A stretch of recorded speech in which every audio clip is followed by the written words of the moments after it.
Le claquement du fusil déchira l'air matinal de l'Arizona comme un coup de tonnerre. Chaque homme à moins de 50 mètres se tut. La boîte de conserve bascula en arrière du poteau de clôture. Elle tourna 3 fois sur elle-même avant de heurter la poussière. Catherine baissa sa Winchester avec une grâce désinvolte qui fit déglutir les hommes les plus aguerris. Ses tresses blondes miel se balancèrent sur son dos.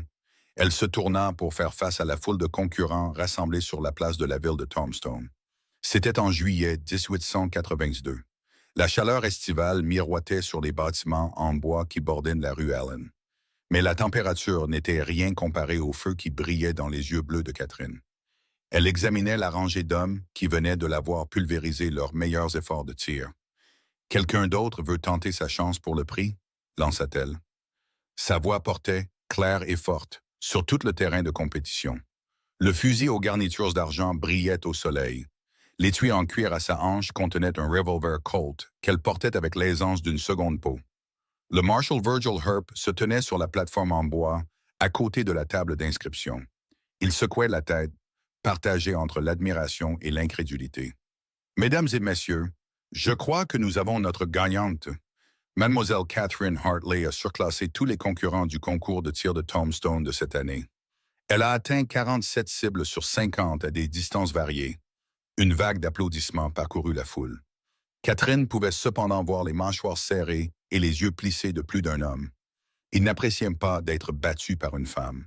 Elle s'était habituée à ce regard au fil des ans, depuis que son père lui avait mis un fusil entre les mains à l'âge de 8 ans, dans leur ranch près de San Antonio. Il lui avait appris que le tir n'était pas une question de force. C'était une question de patience, de contrôle de la respiration et de respect pour l'arme. Sa mère était morte en donnant naissance à son jeune frère. Son père avait élevé les deux enfants avec les mêmes attentes et les mêmes compétences. Quand la fièvre emporta son père et son frère à quelques jours d'intervalle, il y a 3 ans, Catherine se retrouva avec rien d'autre que des dettes et une réputation de meilleure tireuse de 3 comtés. Elle avait vendu le ranch pour rembourser ce qu'elle devait.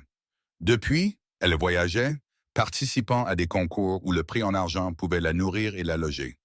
Tombstone n'était qu'une autre étape sur une longue route qui semblait s'étirer sans fin devant elle.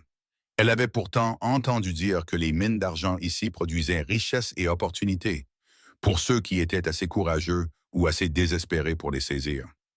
C'était un sacré tir, mademoiselle. La voix venait de sa gauche, profonde et chaude, avec un soupçon d'accent texan. Le cœur de Catherine fit un bond avant même qu'elle ne se tourne pour voir qui avait parlé. L'homme qui se tenait à côté d'elle était grand, large d'épaules. Il avait la peau hâlée par le soleil et des cheveux bruns foncés qui bouclaient légèrement sur son col. Il portait les vêtements pratiques d'un cow-boy travailleur. Un pantalon en denim, un gilet en cuir usé sur une chemise en coton bleu. Des bottes qui avaient une vue de nombreux kilomètres difficiles et un chapeau qui ombrait des yeux de la couleur de la terre riche. Une ceinture de pistolet reposait confortablement sur ses hanches. Catherine remarqua immédiatement qu'il portait son Colt sur le côté gauche, ce qui le désignait comme un tireur gaucher. Il y avait quelque chose de solide en lui, quelque chose qui parlait de compétence et de confiance tranquille, plutôt que de la fanfaronnade qu'elle avait vue chez tant d'autres hommes. Merci, répondit Catherine, l'étudiant avec la même évaluation minutieuse qu'elle accorderait à un cheval qu'elle envisageait d'acheter. Vous avez participé? Oui, je suis arrivé troisième, ce à quoi je ne suis pas habitué. Il sourit en le disant. L'expression atteignit ses yeux et plissa les coins d'une manière qui suggérait qu'il souriait souvent. Je m'appelle Cole Brennan. Je dirige une entreprise de transport entre ici et Tucson, mais il m'arrive de louer mes services de tireur quand la situation l'exige. Catherine accepta la main qu'il lui tendait. Elle nota les callosités qui parlaient de travail acharné et la poignée ferme mais respectueuse. Catherine Hartley, je voyage là où les compétitions me mènent. Ça doit être une façon de vivre bien solitaire. Cole le dit sans jugement. C'était une simple observation qui, d'une manière ou d'une autre, toucha en plein cœur ce que Catherine ressentait la plupart des nuits. Quand elle était allongée dans une chambre de pension qu'elle pouvait se permettre, fixant le plafond et se demandant si c'était tout ce qu'il y avait. Ça paye mieux que la plupart des travaux disponibles pour les femmes, dit Catherine, son ton plus sec qu'elle ne l'avait voulu. Je sais coudre, cuisiner et nettoyer, mais rien de tout cela ne me rapporterait assez pour vivre selon mes propres termes. Cole hocha lentement la tête, ses yeux ne quittant jamais son visage. Je ne voulais pas vous offenser. En fait, je trouve ça remarquable. Je tire depuis que je suis assez grand pour tenir un fusil droit. Et je n'ai jamais vu quelqu'un d'aussi précis que vous aujourd'hui. Ce tir à 300 mètres où vous avez touché le centre de la cible. C'était quelque chose de spécial. Catherine sentit sa méfiance s'apaiser légèrement. Il n'y avait aucune condescendance dans son ton, aucune moquerie cachée. Juste un respect sincère d'un tireur à un autre. Mon père disait toujours que le tir à distance était à 90% mental. Il faut tenir compte du vent, de l'élévation, même du miroitement de la chaleur. Mais surtout, il faut croire que le tir atteindra sa cible avant même d'appuyer sur la détente. On dirait que votre père était un homme sage. Il l'était. Catherine se détourna, ne voulant pas voir de pitié dans les yeux de cet étranger. Elle se dirigea vers la plateforme du Marshall pour récupérer ses gains. Elle était consciente que Cole la suivait à 2 pas respectueux derrière elle. Le Marshall Herb compta 100 $ en pièces d'argent et en billets. Une somme qui permettrait à Catherine de vivre confortablement pendant plusieurs mois si elle était prudente. Vous prévoyez de rester un moment à Tombstone, mademoiselle Hartley? Je n'ai pas encore décidé, admit Catherine. Y a-t-il du travail ici pour quelqu'un avec mes compétences? Herb échangea un regard avec Cole et quelque chose de non dit passa entre eux. Il pourrait y en avoir. Cole, ici présent, me disait justement hier qu'il devait engager quelqu'un pour un transport de marchandises jusqu'à Prescott. C'est une route dangereuse avec tous les bandits qui sévissent dans le territoire. Il a besoin de quelqu'un qui sait tirer droit et garder son sang-froid dans un combat. Catherine regarda Cole avec un intérêt renouvelé. Est-ce que vrai? Cole retira son chapeau, passant une main dans ses cheveux. Un geste qui semblait plus nerveux que ce qu'elle aurait attendu d'un homme de son expérience évidente. C'est vrai, j'ai un contrat pour livrer du matériel minier et des fournitures à Prescott. Mais j'ai perdu 2 chauffeurs au cours des 3 derniers mois à cause des bandits. J'ai besoin de quelqu'un à mes côtés qui peut réellement toucher ce qu'il vise. Le salaire serait de 50 $ pour l'aller-retour, plus la nourriture et les frais. 50 $ pour combien de temps? 2 semaines, peut-être 3, selon la météo et l'état des routes. Catherine fit rapidement le calcul dans sa tête. 150 $ lui donneraient assez de marge pour peut-être s'installer quelque part pendant un certain temps. Peut-être même réfléchir à ce qui viendrait après le cycle sans fin des compétitions et des prix. Mais plus que ça, il y avait quelque chose chez Cole Brennan qui l'intriguait.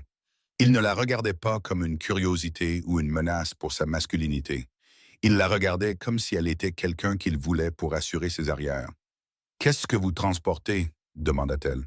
« Si les bandits sont si intéressés, ça doit être de valeur. » Du matériel minier, une partie de la paie pour les opérations au nord et quelques objets personnels pour des familles qui ont assez d'argent pour payer un transport sécurisé. Cole la regarda droit dans les yeux. « Je ne vais pas vous mentir. C'est un travail dangereux. L'Apache Kid et sa bande ont attaqué des convois tout le long de cette route. Et il y a au moins 3 autres gangs de hors-la-loi qui opèrent dans le territoire. Mais je suis bon dans ce que je fais, et avec quelqu'un de votre calibre pour me seconder, je pense que nous pourrions nous en sortir sans encombre. » Catherine se surprit à hocher la tête avant d'avoir pleinement réfléchi aux implications. Il y avait quelque chose de captivant dans l'idée de travailler aux côtés de quelqu'un, plutôt que de constamment rivaliser avec tout le monde autour d'elle.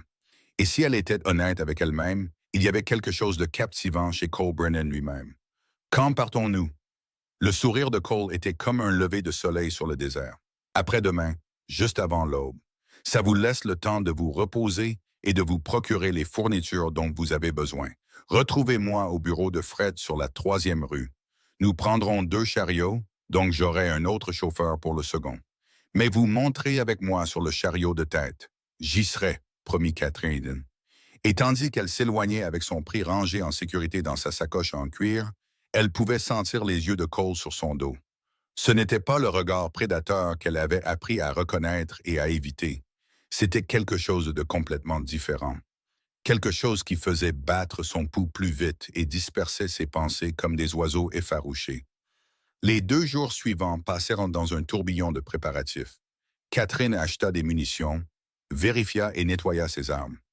Elle investit dans un bon sac de couchage et des vêtements de piste mieux adaptés à des semaines sur la route que la simple robe en coton qu'elle avait portée pour la compétition. La pension où elle logeait était tenue par une veuve nommée Madame Patterson. C'était une femme au regard vif, dans la cinquantaine, qui semblait savoir tout ce qui se passait à Tombstone quelques minutes après que ça se produise. Vous partez avec Cole Brennan, dit Madame Patterson au petit déjeuner, le matin avant le départ de Catherine. Ce n'était pas une question. C'est exact, il a besoin de quelqu'un qui sait tirer. Madame Patterson versa du café dans la tasse de Catherine, ses mouvements délibérés. Cole est un homme bon. Il a perdu sa femme et sa petite fille du choléra il y a 4 ans. Ça l'a presque détruit, d'après ce que j'ai entendu. Il a vendu son ranch au Texas et est venu ici pour repartir à zéro. Il a bâti cette entreprise de transport à partir de rien et il est connu pour être honnête et fiable. Mais il est seul depuis tout ce temps. Et je pense que ce genre de solitude peut ronger l'âme d'une personne. Catherine absorba cette information. Elle comprit que Mme Patterson la lui offrait à la fois comme un avertissement et une approbation. Je fais juste un travail pour lui. Bien sûr, ma chère. Le sourire de Mme Patterson était entendu, mais parfois, les emplois deviennent quelque chose de plus. Surtout quand deux personnes affrontent le danger ensemble. Faites attention à vous là-bas, et je ne parle pas seulement des bandits. Catherine pensa à ces mots en se dirigeant vers le bureau de Fred le lendemain matin, dans les rues poussiéreuses de Tombstone. Le soleil n'était pas encore levé, mais le ciel s'éclaircissait dans un gris perle à l'est. La ville était principalement silencieuse à cette heure. Seuls quelques lève-tôt et ivrognes de fin de nuit titubaient entre les saloons et les pensions. Cole était déjà au bureau de Fred, fixant des bâches en toile sur la cargaison de 2 chariots robustes. Chaque chariot était tiré par un attelage de 4 chevaux. Catherine put voir immédiatement que les animaux étaient bien soignés et forts. Un jeune homme d'environ 19 ou 20 ans vérifiait les harnais du second chariot. Catherine, Cole l'accueillit avec ce sourire chaleureux qui semblait illuminer tout son visage. Vous tombez bien. Voici Tommy Garcia. Il conduira le second chariot. Tommy toucha son chapeau en direction de Catherine, ses yeux sombres curieux mais amicaux. Madame Cole m'a dit que vous pouviez arracher les ailes d'une mouche à 100 pas. Je n'ai jamais essayé ce tour particulier, dit Catherine avec un petit sourire. Mais je peux toucher ce que je vise. C'est tout ce dont nous avons besoin, dit Cole. Il désigna le chariot de tête. Votre place est ici, à côté de moi. Nous avons des provisions pour 3 semaines rangées sous le siège. Et j'ai une carabine Winchester montée à portée de main. Mais je suppose que vous préférez utiliser votre propre arme. Catherine grimpa sur le siège du chariot, posant son fusil sur ses genoux et ajustant le colt à sa hanche. Le ciel oriental s'épanouissait dans des teintes de rose et d'or. Elle sentit une étrange palpitation d'anticipation dans sa poitrine qui n'avait rien à voir avec le danger à venir. Cole se hissa à côté d'elle avec une grâce facile, prenant les rênes et claquant doucement la langue pour les chevaux. Derrière eux, Tommy fit de même. Les 2 chariots sortirent de Tombstone alors que le soleil se libérait de l'horizon, peignant le désert de teintes d'ambre et de rouille. Le premier jour sur la piste se passa sans incident. La route vers le nord, de Tombstone à Prescott, serpentait à travers un haut désert. Des genévriers et des mesquites dispersés offraient une ombre clairsemée contre le soleil implacable. Cole se révéla être un compagnon agréable. Il lui montrait des points de repère et partageait des histoires sur les différents voyages qu'il avait faits le long de cette route. Il avait un sens de l'humour pince sans rire et une façon de décrire les gens et les situations qui faisaient rire Catherine malgré elle. Vous voyez cette formation rocheuse là-bas? Cole désigna un amas de rochers rouges empilés de manière improbable. C'est là que j'ai eu ma première altercation avec des bandits, environ 6 mois après avoir démarré cette affaire. 3 hommes pensant qu'ils allaient me délester d'une cargaison de paye. J'ai réussi à les en dissuader. Comment avez-vous réussi ça? Demanda Catherine, sincèrement curieuse. Je suis un tireur correct et je m'étais positionné derrière ces rochers avec assez de munitions pour les tenir à distance jusqu'à ce qu'ils s'ennuient et s'en aillent. Mais la vérité, c'est qu'ils n'étaient pas des professionnels. Juste des hommes désespérés qui faisaient de mauvais choix. J'aime à penser qu'ils ont peut-être trouvé un travail honnête par la suite, même si je sais que c'est probablement un vœu pieux. Vous ne les avez pas tués. Cole secoua la tête. J'ai tué des hommes quand je n'avais pas d'autre choix. Mais je n'y prends aucun plaisir, et je ne le fais que si ma vie ou celle de quelqu'un d'autre en dépend. Mon père disait que chaque homme que vous tuez emporte un morceau de votre âme avec lui. J'ai déjà donné assez de morceaux.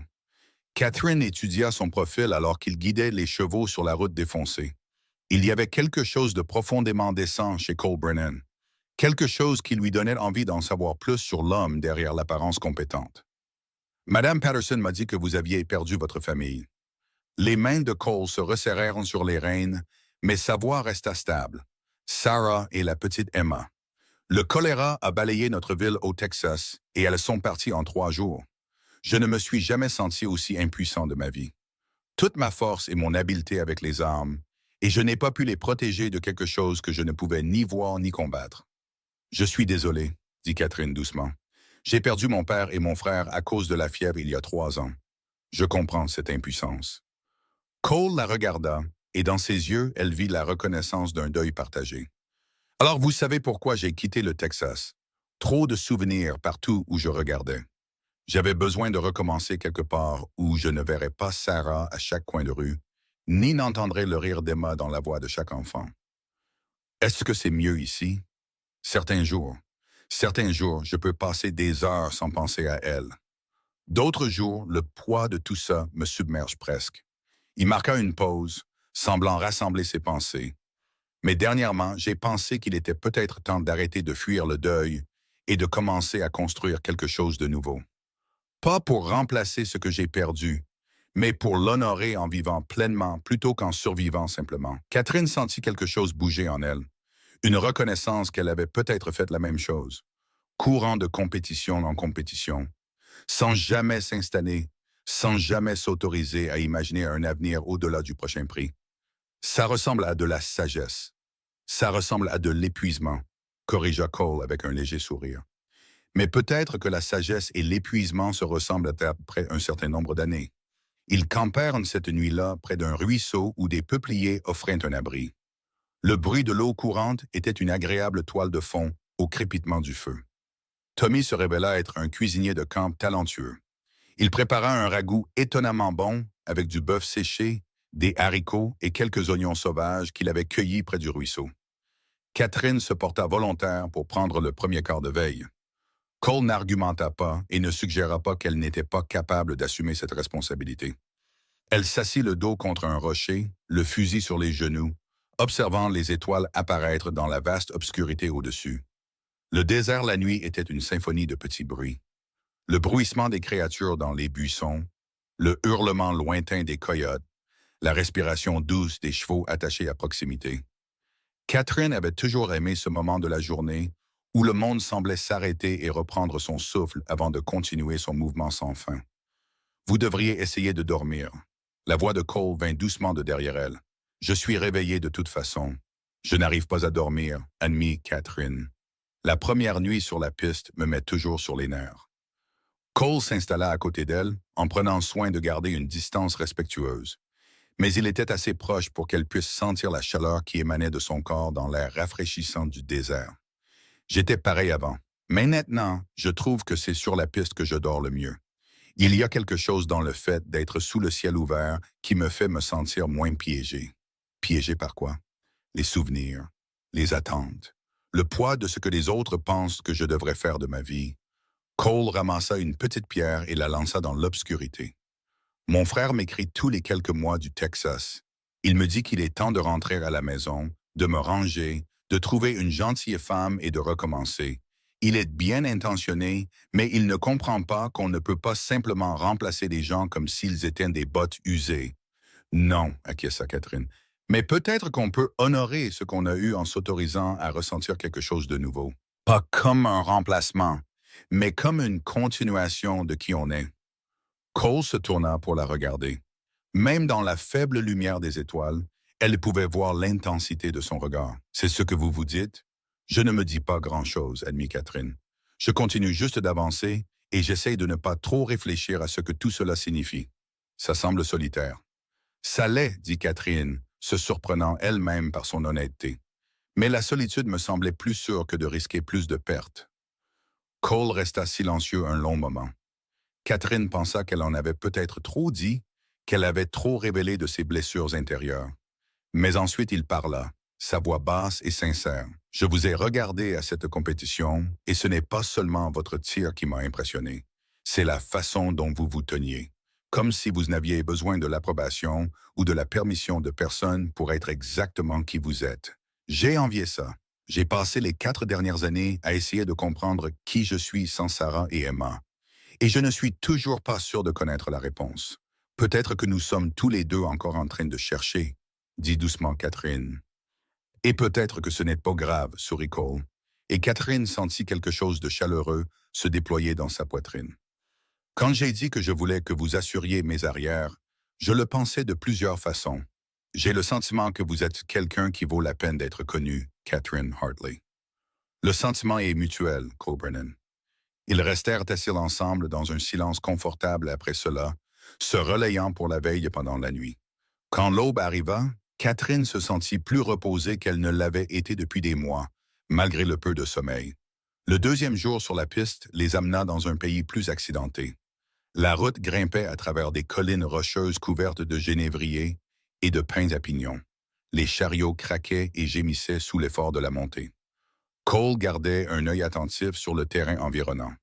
Catherine remarqua qu'il avait déplacé son fusil dans une position encore plus accessible. « C'est le pays des bandits », expliqua-t-il quand il la surprit en train de le remarquer. « Il y a plein d'endroits pour tendre une embuscade et nous avançons assez lentement pour être des cibles faciles. » Catherine balaya du regard les crêtes au-dessus d'eux. Elle cherchait le moindre reflet de métal ou mouvement qui pourrait trahir des observateurs. Son instinct, affiné par des années de chasse et de tir de compétition, lui disait qu'ils étaient observés, mais elle ne pouvait pas dire exactement d'où. « Cole, dit-elle doucement, nous avons de la compagnie. » Cole ne tourna pas la tête et ne changea pas de posture, mais elle vit ses épaules se tendre légèrement. « Où? » « Sur la crête au nord, à environ 300 mètres. J'ai vu le soleil se refléter sur quelque chose de métallique il y a environ 2 minutes. » « Combien? » « Je ne peux pas encore le dire, mais s'ils sont malins, ils auront des hommes des deux côtés de la route. » Comme si ces paroles les avaient invoqués, un coup de feu retentit. Le cheval de tête de leur attelage hurla et se cabra. Cole lutta pour contrôler les animaux tandis que Catherine levait son fusil, cherchant le tireur. Derrière eux, elle entendit Tommy crier l'alarme. Là, Cole désigna un groupe de rochers sur le côté sud de la route, où la fumée du pistolet se dissipait dans la brise. Catherine visa et tira en un seul mouvement fluide. Elle eut la satisfaction de voir un homme reculer en trébuchant et laisser tomber son fusil. D'autres coupes de feu suivirent, venant de plusieurs directions. Cole réussit à mettre le chariot derrière un grand affleurement rocheux qui offrait une couverture partielle. Tommy manœuvra le second chariot juste derrière. Catherine compta au moins 5 tireurs différents, ce qui signifiait qu'ils étaient en infériorité numérique, mais pas de manière insurmontable. « Tommy, reste avec les chariots et calme les chevaux », ordonna Cole, sortant son Colt et se mettant en position derrière un rocher. « Catherine Dupin, tu penses pouvoir atteindre ce tireur sur la crête nord? » Catherine évalua la distance et le vent. « Oui, mais il me faudra 1 minute pour aligner le tir. » « Prends ton temps, je vais les occuper. » Cole commença à riposter, ses tirs mesurés et précis. Catherine s'installa en position, calant son fusil contre le rocher et prenant de lentes et profondes respirations. La cible était partiellement cachée derrière un genévrier, mais elle avait une ligne de mire claire sur son épaule gauche. Elle attendit qu'il change de position, ce moment où il s'exposerait davantage pour tirer à son tour. Là, elle appuya doucement sur la détente et le fusil recula contre son épaule. L'homme sur la crête sursauta et tomba, son fusil dévalant les rochers avec un bruit métallique. « Jolie terre », dit Cole avec une admiration sincère. « 2 de moins, au moins 3 à aller. » Les bandits restants semblèrent reconsidérer leurs chances après avoir perdu 2 hommes en succession rapide. Les tirs devinrent plus sporadiques et Catherine aperçut des mouvements alors que les attaquants se repositionnaient. Elle tira 2 fois de plus, ne touchant personne, mais s'approchant d'assez pour les maintenir cloués au sol. « Ils vont fuir », prédit Cole. Et effectivement, quelques minutes plus tard, ils entendirent le bruit de chevaux galopant vers l'est. Catherine garda son fusil prêt, scrutant tout signe de ruse, mais le désert était silencieux, à l'exception du mouvement nerveux de leurs chevaux. Cole sortit prudemment de sa couverture, vérifiant les environs avant de signaler que tout était clair. « Tout le monde va bien », cria-t-il à Tommy. « Oui, monsieur. » Juste un peu secoué. La voix de Tommy était tremblante mais stable. Cole alla vérifier le cheval de tête qui avait été touché par le premier tir. L'animal avait une entaille sanglante sur l'épaule, mais ne semblait pas gravement blessé. La balle l'a juste effleuré. Il aura mal, mais il pourra tirer sa charge. Catherine descendit du chariot pour vérifier les hommes qu'elle avait touchés. Le premier était mort, sa balle l'ayant atteinte à la poitrine. Elle ressentit cette sensation de vide familière qui accompagnait le fait de prendre une vie, même en légitime défense. Le second homme était blessé à l'épaule, comme elle l'avait prévu. Il était conscient mais souffrait. « S'il vous plaît, halta-t-il en la voyant approcher. Ne me tuez pas. On essayait juste de se faire un peu d'argent. Personne ne devait être blessé. » Cole la rejoignit, regardant l'homme blessé avec une expression de résignation lasse. « Vous faites partie de la bande de l'Apache Kid? »« Non, monsieur. Juste des gars de Tucson qui essaient de gagner leur croûte. On a entendu parler de vos convois et on a pensé que ce serait de l'argent facile. »« Et comment ça a marché pour vous? » demanda Cole sans sympathie. Il sortit sa gourde et versa de l'eau sur la blessure de l'homme, le faisant crier. « Cette balle doit sortir et vous avez besoin d'un médecin. Il y a un camp minier à environ 8 kilomètres au nord d'ici. Pouvez-vous monter à cheval? » L'homme hocha faiblement la tête. « Mon cheval s'est enfui, mais je peux marcher si nécessaire. » Cole regarda Catherine, une question dans les yeux. Elle comprit ce qu'il demandait. Il pouvait laisser cet homme ici pour mourir, éliminer une menace et envoyer un message aux autres bandits potentiels. Ou il pouvait faire preuve de pitié et peut-être prouver qu'il y avait d'autres moyens de résoudre les conflits que de simplement augmenter le nombre de morts. « Mettez-le dans le second chariot, » dit Catherine. « Nous le déposerons au camp minier. Mais si nous le revoyons sur cette route, je ne manquerai pas son cœur la prochaine fois. » Les yeux de l'homme s'écarquillèrent de soulagement et de peur à la fois. « Merci, madame. Je vous jure que vous ne le regretterez pas. »« J'espère bien, » dit froidement Catherine. Bien qu'intérieurement, elle se sentit soulagée de ne pas avoir à le laisser mourir lentement dans la chaleur du désert. Ils chargèrent l'homme blessé dans le chariot de Tommy et enterrèrent le mort au bord de la route, marquant la tombe avec des pierres. Il leur fallut près de 2 heures avant d'être prêts à repartir. Et Catherine remarqua que Cole la regardait avec une expression qu'elle ne pouvait pas tout à fait déchiffrer. « Quoi? » demanda-t-elle alors qu'il se réinstallait sur le siège du chariot. « Vous me surprenez, » dit simplement Cole. « La plupart des gens que je connais l'auraient laissé ou achevé.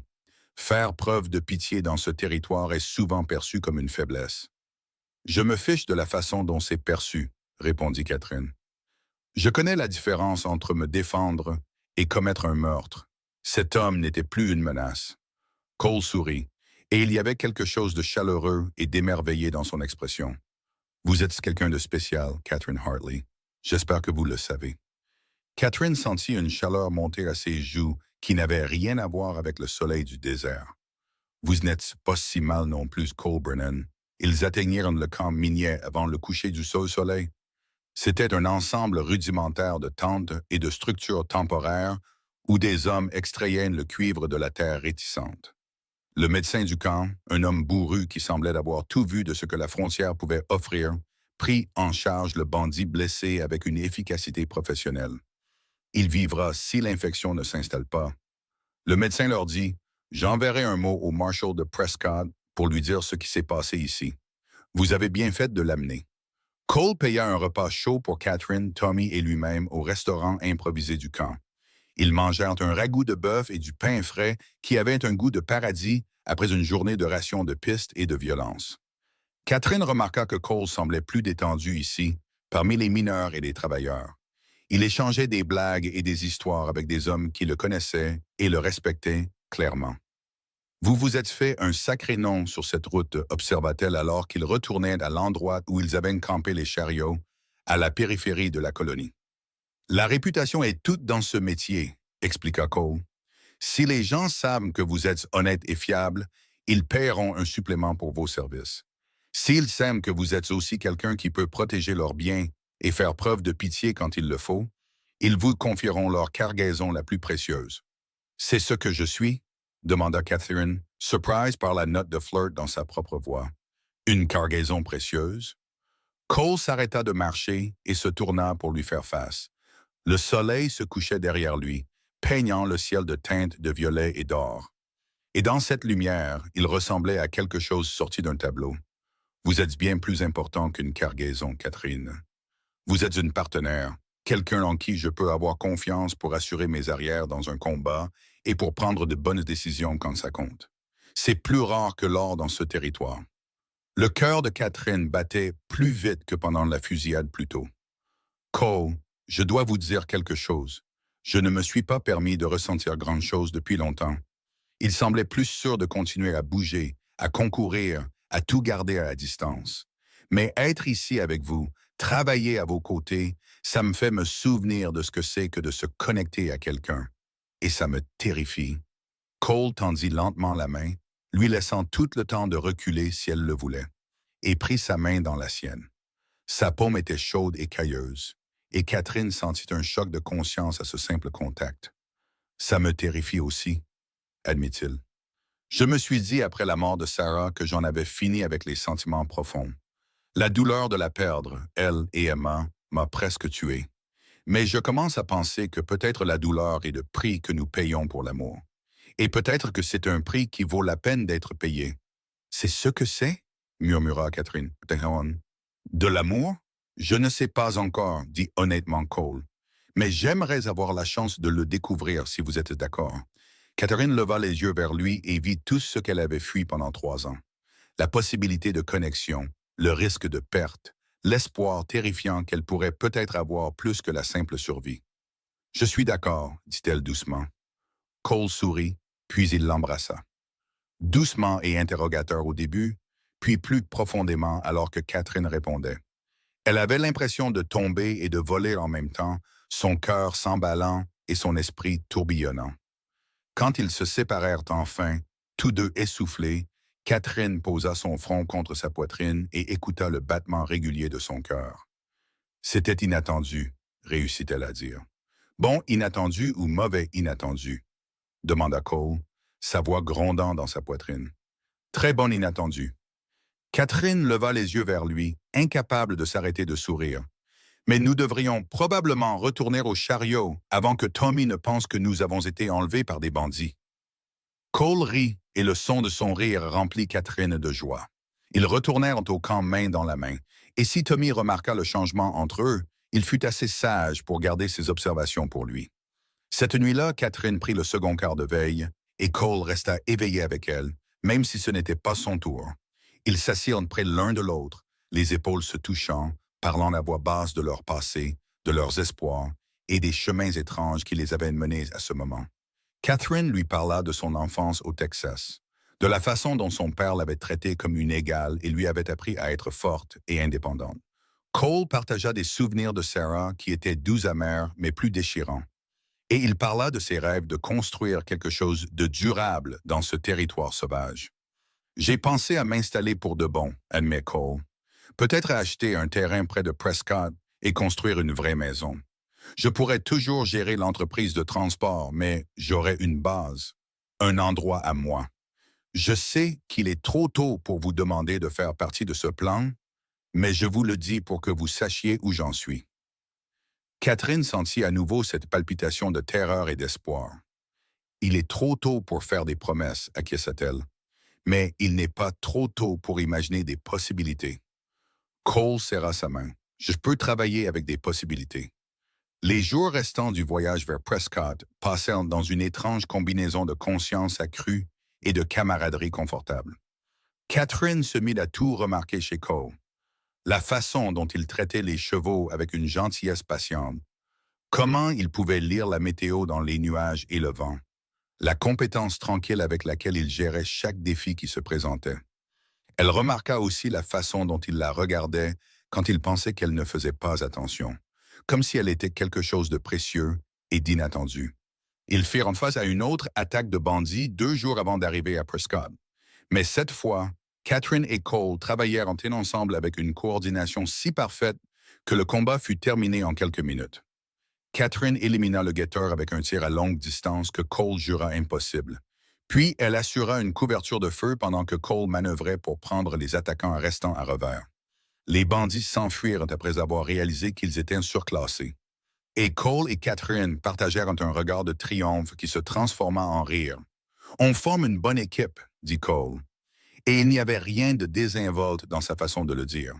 C'est vrai, acquiesça Catherine, et à ce moment-là, elle sut que quelque chose de fondamental avait changé dans sa vie. Elle ne fuyait plus, elle choisissait. Prescott était plus grande que Tombstone. C'était une ville en pleine croissance construite autour du gouvernement territorial et de l'industrie minière. Cole avait des contrats avec plusieurs exploitations minières et maisons de commerce. Catherine observa avec intérêt comment il menait ses affaires avec le genre de professionnalisme et d'intégrité qui expliquait son succès. Il la présenta comme sa partenaire. Et si quelqu'un était surpris de voir une femme dans ce rôle, il était assez malin pour ne pas le commenter en présence de Cole. Le voyage de retour était chargé de minerais bruts et de correspondances personnelles. Moins de valeur que la cargaison de l'aller, mais toujours digne de protection. Tommy avait de la famille à Prescott et décida d'y rester. Cole engagea donc un homme d'âge mûr nommé Jack Thornton pour conduire le second chariot jusqu'à Tombstone. Jack était un ancien éclaireur de l'armée avec beaucoup d'expérience de la piste et un manque d'intérêt rafraîchissant pour les affaires des autres. La troisième nuit du voyage de retour, Cole et Catherine étaient assis près du feu après que Jack se soit couché. Les étoiles brillaient au-dessus et l'air du désert s'était rafraîchi à une température confortable.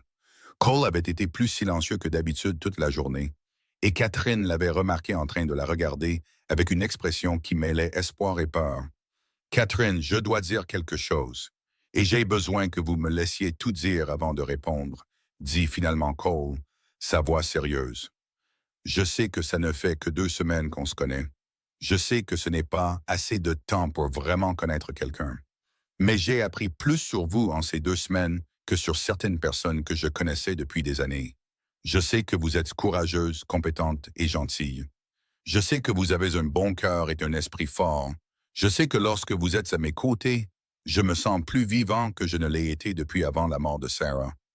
Et je sais que si vous montez dans une diligence ou sur un cheval et que vous quittez Tombstone à la recherche de la prochaine compétition et de la prochaine ville, ça me fera plus de mal que je ne suis prêt à l'admettre. » Le cœur de Catherine battait la chamade, mais elle garda le silence, honorant sa demande de l'écouter jusqu'au bout. « Je ne vous demande pas de m'épouser ou de faire des promesses que vous n'êtes pas prête à faire, » continua Cole, « mais je vous demande de rester, de nous donner une chance de voir ce que cela pourrait devenir.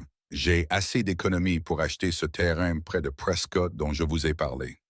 Nous pourrions construire une maison ensemble, gérer l'entreprise de transport en tant que partenaire, nous faire une vie qui soit la nôtre. Vous n'auriez pas à abandonner le tir. Il y a des compétitions dans tout le territoire, et je vous soutiendrai pour participer à chacune d'entre elles. Vous n'auriez pas à abandonner votre indépendance ou à devenir quelqu'un que vous n'êtes pas. Je vous demande juste d'envisager de construire quelque chose avec moi au lieu de rester sur la route seule. » Catherine sentait des larmes lui piquer les yeux, mais ce n'étaient pas des larmes de tristesse. « Puis-je parler maintenant? » Cole hocha la tête, l'air terrifié. « Il y a 3 semaines, si quelqu'un m'avait demandé où je serais dans 1 an, j'aurais dit dans une ville dont je n'ai jamais entendu parler, participant à une compétition pour de l'argent que je dépenserais pour survivre. J'aurais dit que ça m'allait, que j'avais accepté ça comme ma vie. Mais ça aurait été un mensonge, je n'allais pas bien. J'étais seul, effrayé, et je fuyais la possibilité de m'attacher à quelqu'un parce que la perte de mon père et de mon frère m'avait fait si mal. Je pensais que je ne pourrais pas survivre à ce genre de douleur à nouveau. » Cole commença à parler, mais Catherine leva la main. « Laissez-moi finir. Vous m'avez demandé de rester, de construire quelque chose avec vous. Et ce qui est terrifiant, c'est que j'en ai envie. J'en ai tellement envie que ça me fait peur. Parce que dire oui signifie admettre que je suis fatigué de fuir. Ça signifie vous faire confiance, me faire confiance, et croire que nous pouvons peut-être construire quelque chose qui dure. Ça signifie risquer mon cœur à nouveau, et c'est la chose la plus effrayante que je puisse imaginer. « Alors, c'est un oui ou un non? » demanda Cole, sa voix tendue.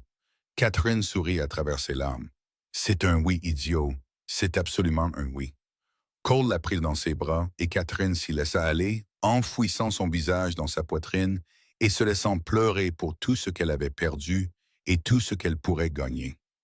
Quand elle leva enfin les yeux de Cole étaient également humides.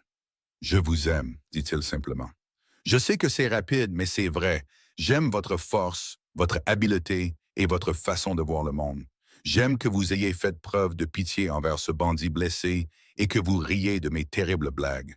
J'aime tout de vous, Catherine Hartley. Je vous aime aussi, murmura Catherine, et dire ces mots lui donnait l'impression de rentrer à la maison. Je crois que j'ai commencé à tomber amoureuse de vous au moment où vous avez dit que vous vouliez que j'assure vos arrières, Solemn. Ils s'embrassèrent en dessous les étoiles et Catherine sentit tous les morceaux brisés d'elle-même commencer à se ressouder. Ce n'était pas remplacer ce qu'elle avait perdu. C'était honorer la mémoire de son père en choisissant de vivre pleinement plutôt que de simplement survivre. C'était s'autoriser à croire en un avenir qui incluait l'amour, le partenariat et le genre de bonheur qu'elle pensait avoir perdu à jamais. Ils arrivèrent à Tombstone 3 jours plus tard et trouvèrent la ville en effervescence. Le Marshal Herb avait démantelé un important réseau de voleurs de bétail et une nouvelle banque était en construction à l'angle de la 5e et de la rue Allen. Madame Patterson accueillit Catherine avec un sourire entendu lorsqu'elle retourna à la pension pour récupérer ses affaires. « Alors, vous allez rester un moment à Tombstone ?» demanda la veuve. « Pour un moment », confirma Catherine. « Cole et moi prévoyons d'acheter un terrain près de Prescott, mais nous garderons aussi une base ici pour l'entreprise de transport. Je suis heureuse pour vous, ma chère. Cet homme avait besoin de quelqu'un comme vous dans sa vie, et à moins que je ne me trompe, vous aviez tout autant besoin de lui. » Catherine ne pouvait pas contredire cette évaluation. Au cours des semaines suivantes, elle et Cole commencèrent le processus de construction de leur vie commune. Ils achetèrent 20 hectares de bonnes terres de pâturage avec un accès à l'eau juste à l'extérieur de Prescott. Cole engagea un charpentier pour commencer les travaux d'une maison pendant qu'il continuait à gérer le transport. Catherine l'accompagnait à chaque voyage et leur réputation d'équipe redoutable se répandit dans tout le territoire. Plusieurs grandes exploitations minières demandèrent leurs services, prêtes à payer des tarifs préférentiels pour la sécurité et la fiabilité qu'ils offraient. Catherine continua à participer à des concours de tir chaque fois qu'ils étaient en ville pour un. Sa réputation grandit à mesure que la nouvelle se répandait de la femme qui pouvait surpasser n'importe quel homme en Arizona. Cole assistait à chaque compétition, applaudissant plus fort que quiconque quand elle gagnait, et offrant réconfort et encouragement les rares fois où elle ne gagnait pas. Il ne sembla jamais menacé par son talent ou sa renommée, seulement fier. 6 mois après leur rencontre, par une fraîche matinée de janvier 1883, Catherine et Cole se marièrent lors d'une cérémonie simple à Prescott. Le Marshal Herb fit le voyage depuis Tombstone pour y assister, ainsi que Madame Patterson et une douzaine d'autres amis qu'ils s'étaient faits au cours de leur voyage. Catherine portait une simple robe bleue assortie à ses yeux, et Cole portait son plus beau costume avec une cravate en lacets. Lorsque le prédicateur les déclara mari et femme, Catherine ressentit un sentiment de justesse et de paix qu'elle pensait avoir perdu à jamais. Leur maison fut terminée au printemps. C'était une solide structure de 2 étages avec une large véranda qui donnait sur leur terre. Catherine planta un potager pendant que Cole construisait un corral et une grange pour les chevaux. Ils prirent un rythme facile, travaillant ensemble pendant la journée et se tenant dans les bras la nuit. Ils construisaient non seulement une maison, mais un foyer rempli de rires et d'amour. Catherine découvrit qu'elle était enceinte à la fin de l'été. La joie sur le visage de Cole quand elle le lui annonça lui donna l'impression que son cœur était trop grand pour sa poitrine. Elle vit l'ombre d'un vieux chagrin passer dans ses yeux, le souvenir d'une autre femme et d'un autre bébé. Mais c'était maintenant tempéré par l'espoir et l'amour pour l'avenir qu'ils construisaient ensemble. « As-tu peur ?» lui demanda-t-elle cette nuit-là alors qu'ils étaient au lit, sa main posée de manière protectrice sur son ventre encore plat. « Terrifié, admit Cole, mais aussi plus reconnaissant que je ne peux le dire avec des mots. Tu m'as donné une seconde chance au bonheur, Catherine, c'est Catherine. Une seconde chance d'avoir une famille et un avenir. Quoi qu'il arrive, je veux que tu saches que te connaître et t'aimer a été le plus grand cadeau de ma vie. On va s'en sortir, dit Catherine avec plus de confiance qu'elle n'en ressentait. Nous tous, la grossesse convenait à Catherine. Elle continua à monter à cheval et participa même à quelques compétitions pendant son 2e trimestre, sous le regard nerveux de Cole. Elle accepta finalement de lever le pied pendant les 3 derniers mois, passant plus de temps à la maison et moins de temps sur les routes de transport dangereuses. Cole engagea des chauffeurs et des gardes supplémentaires, transformant son entreprise en une opération florissante qui lui permit d'être plus souvent à la maison à l'approche de la date d'accouchement de Catherine. Leur fils naquit par une matinée ensoleillée de mars 1884, presque 2 ans jour pour jour après que Catherine eut remporté ce concours de tir à Tombstone. L'accouchement fut long et difficile, et il y eut des moments où Catherine et Cole craignirent que l'histoire ne se répète. Mais Catherine était forte, et le médecin que Cole avait insisté pour avoir présent connaissait son métier. Quand leur fils arriva enfin, en bonne santé et criant son indignation au monde, Cole pleura de soulagement et de joie. Comment devrions-nous l'appeler? Demanda Catherine, épuisée mais radieuse, en tenant leur bébé contre sa poitrine. Cole toucha la petite main de son fils avec un doigt, son expression pleine d'émerveillement.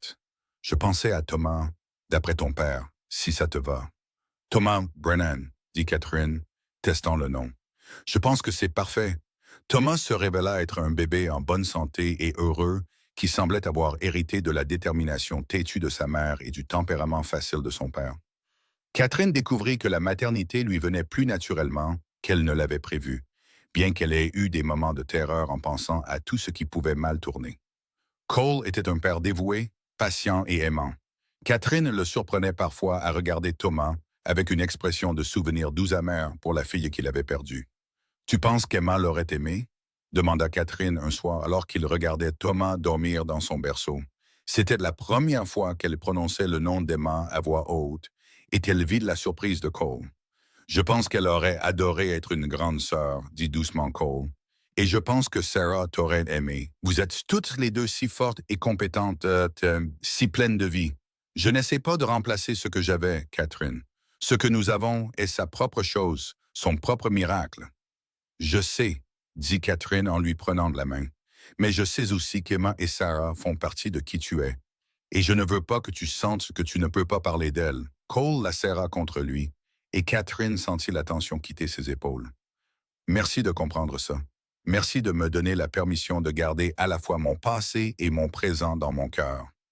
Alors que Thomas devenait un jeune enfant, Catherine reprit progressivement le tir de compétition.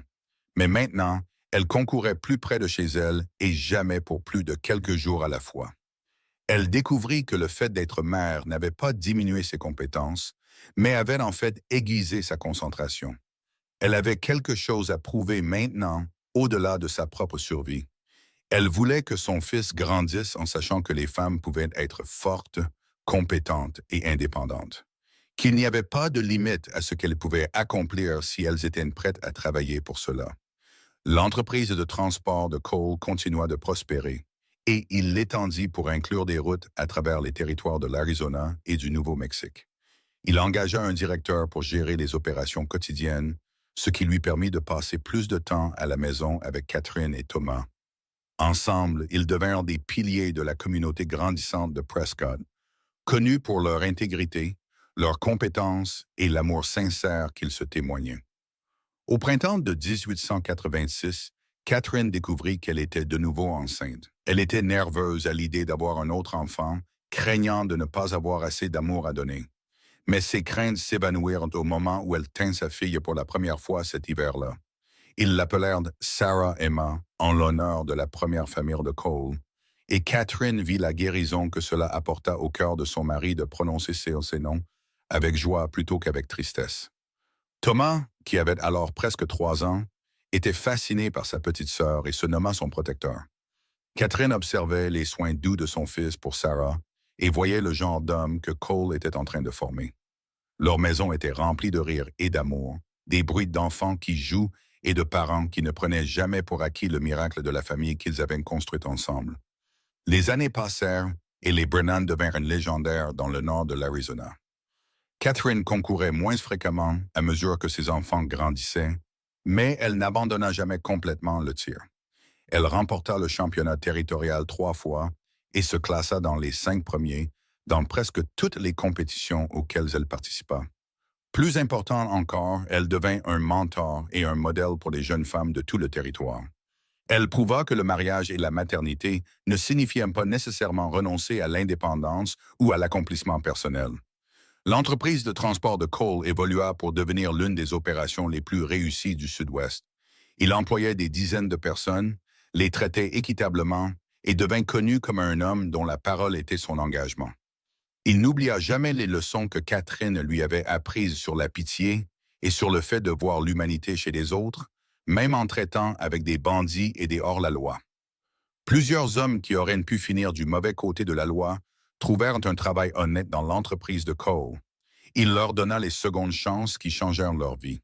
Thomas devint un jeune homme réfléchi et compétent qui hérita de l'habileté au tir de sa mère et du sens des affaires de son père. Il fréquenta l'université à San Francisco, étudiant l'ingénierie, et rentra chez lui avec des plans pour apporter des innovations modernes à l'industrie du transport.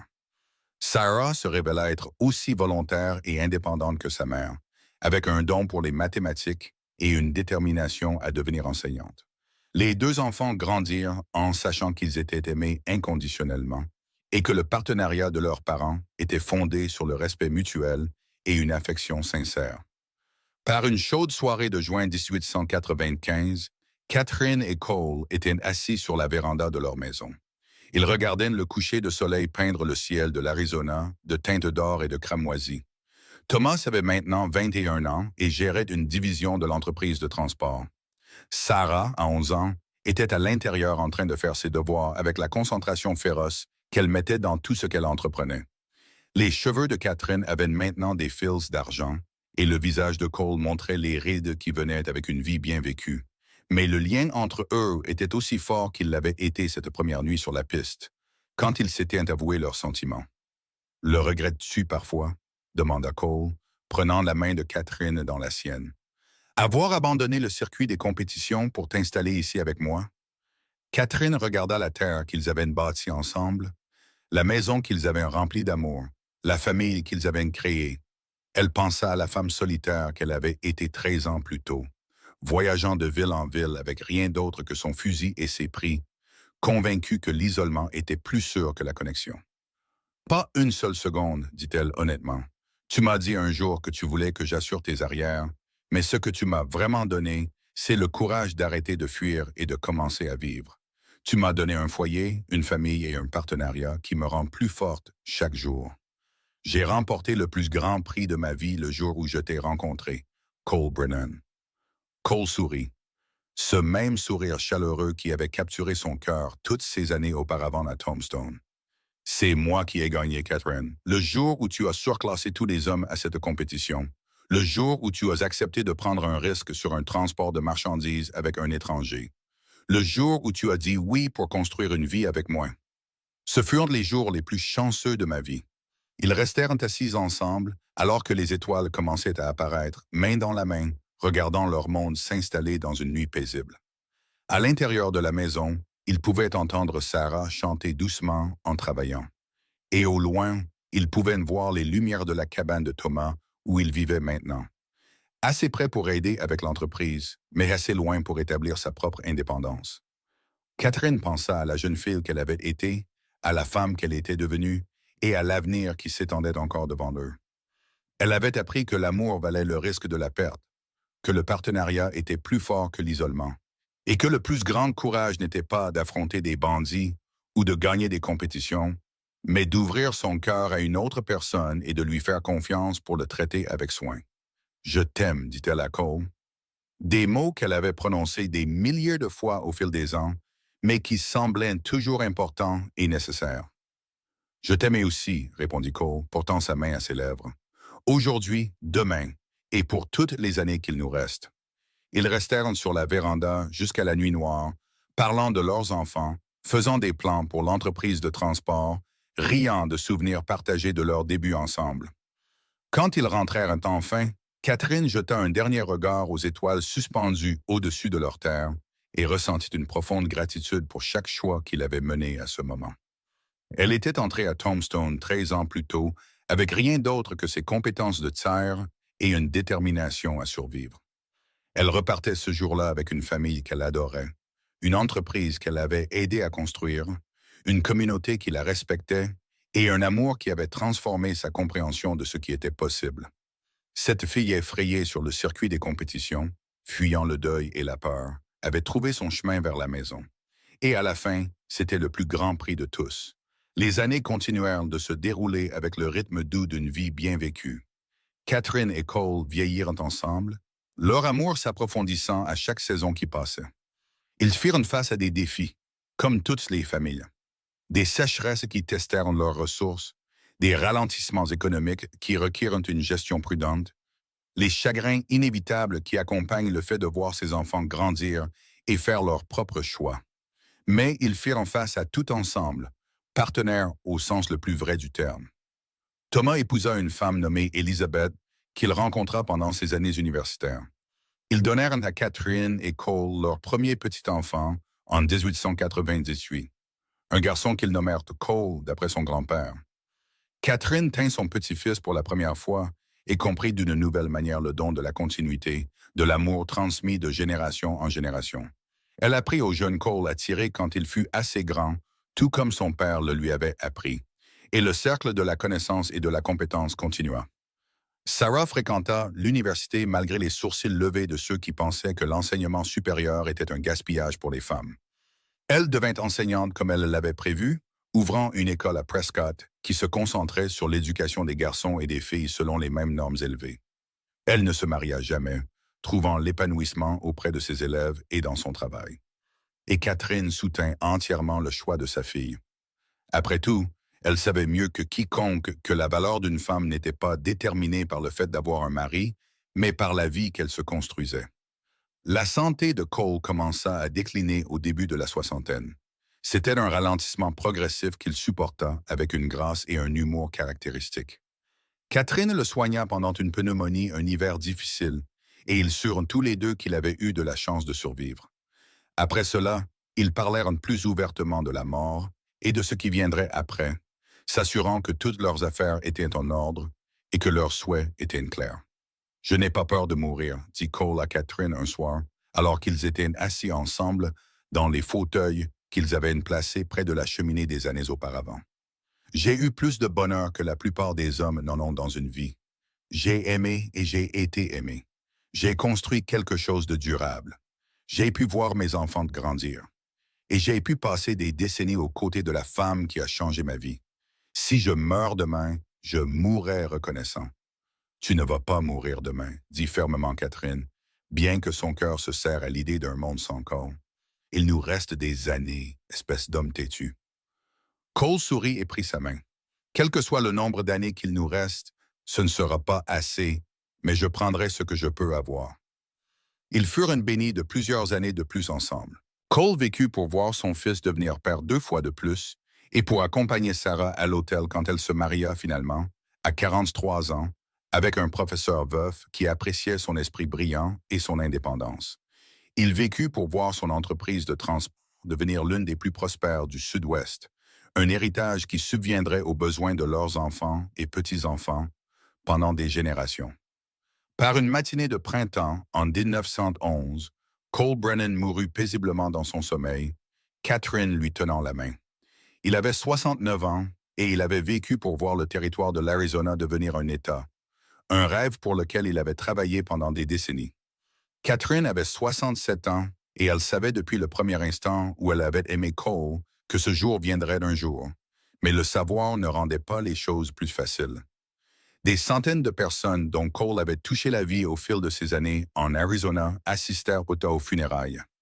Des partenaires commerciaux et d'anciens employés, des familles qu'il avait aidées et des gens envers qui il avait fait preuve de pitié. Des amis et des voisins, et les dirigeants de la communauté qui avaient travaillé à ses côtés pour construire quelque chose de durable dans la rue de Frontière. Thomas prononça un éloge funèbre qui fit pleurer tout le monde, parlant de l'intégrité de son père, de sa gentillesse et du modèle de masculinité qu'il avait fourni. Mais ce fut Catherine qui eut le dernier mot. Elle se tint devant les personnes rassemblées, cette femme qui avait autrefois eu peur de laisser quiconque voir sa vulnérabilité. Et elle parla avec son cœur de l'homme qui avait changé sa vie.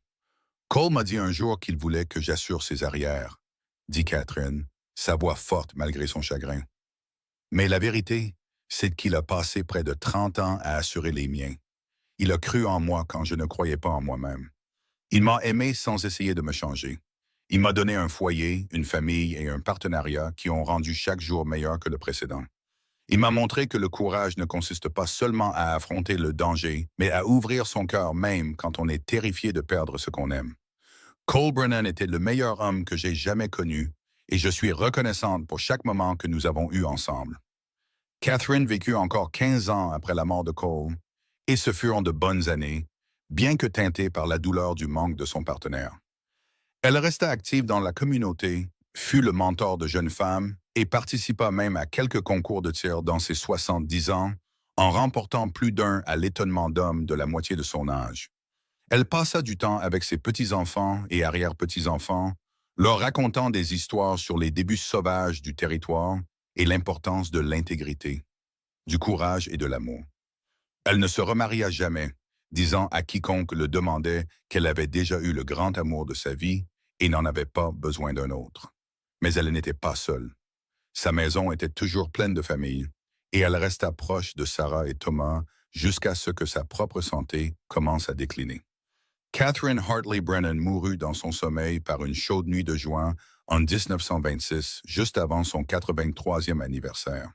Elle était entourée de sa famille dans la maison qu'elle et Cole avaient construite ensemble. Ses derniers mots auraient été sur le fait de revoir Cole et de se demander s'il lui avait manqué autant qu'elle lui avait manqué. Sa nécrologie dans l'Arizona Republic la décrivait comme une pionnière qui a contribué à façonner le caractère de l'Arizona à ses débuts. Une championne de tir dont l'habileté était légendaire, une épouse et une mère dévouée, et un modèle pour des générations de femmes qui ont suivi ses pas. Mais pour ceux qui la connaissaient le mieux, Catherine était simplement quelqu'un qui avait appris que le plus grand courage n'était pas de gagner des compétitions ou d'affronter des bandits, mais de choisir l'amour malgré le risque de perte. La Brennan Freight Company continua pendant une autre génération avant d'être vendue à une plus grande entreprise de transport. Mais la famille s'assura que les noms de Cole et Catherine restaient associés à l'entreprise et aux valeurs qu'ils avaient établies. La terre qu'ils avaient achetée à l'extérieur de Prescott resta dans la famille. Les descendants de Thomas y construisirent des maisons et perpétuèrent les traditions de travail acharné, d'intégrité et d'amour que leurs arrière-grands-parents avaient établies. Des années après la mort de Catherine, un historien faisant des recherches sur le rôle des femmes dans le développement de l'Ouest américain tomba sur les archives du concours de tir de Tombstone de 1882 et sur la femme remarquable qui avait surclassé tous les hommes en compétition ce jour-là.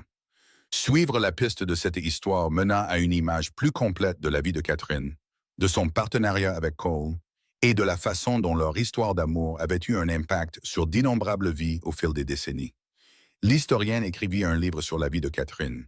Et soudain, cette femme qui avait simplement essayé de vivre avec intégrité et courage devint un symbole pour une génération de femmes à la recherche de modèles de force et d'indépendance. Les jeunes femmes lurent sur le refus de Catherine de laisser les attentes de la société la limiter, sur la façon dont elle s'était fait une place dans le monde rude de la frontière, sur le partenariat qu'elle avait construit avec Cole, basé sur le respect mutuel et un amour sincère. Mais le mémorial le plus approprié pour Catherine et Cole n'était peut-être pas dans les livres ou les archives historiques. Il était dans la vie de leurs descendants qui perpétuèrent les leçons qu'ils avaient enseignées. Génération après génération de Brennan grandit en entendant des histoires sur l'arrière-arrière-grand-mère qui pouvaient surpasser n'importe quel homme au tir. Et sur l'arrière-arrière-grand-père qui avait été assez sûr de lui pour célébrer son talent plutôt que de le ressentir. Ils apprirent le partenariat et le respect, le courage et l'intégrité, l'importance de faire preuve de pitié et de construire quelque chose de durable. Dans la ville de Prescott, une plaque historique fut finalement placée sur le terrain où Cole et Catherine avaient construit leur maison. La maison elle-même avait disparu depuis longtemps, remplacée par des constructions modernes. Mais la plaque restait pour raconter l'histoire de deux personnes qui s'étaient trouvées dans le chaos de la frontière et avaient construit quelque chose de beau ensemble. La plaque disait « Sur cette terre se trouvait la maison de Cole et Catherine Brennan, des pionniers qui ont incarné les meilleures qualités de la frontière américaine, le courage, l'intégrité et un amour durable. Cole a bâti l'une des entreprises de transport les plus prospères du Sud-Ouest. Catherine était une championne de tir qui a prouvé que le talent et la détermination ne connaissaient pas de genre. Ensemble, ils ont bâti une famille et un héritage qui ont façonné l'Arizona pendant des générations. Leur histoire nous rappelle que les plus grandes aventures ne consistent pas à conquérir un territoire, mais à ouvrir nos cœurs à l'amour.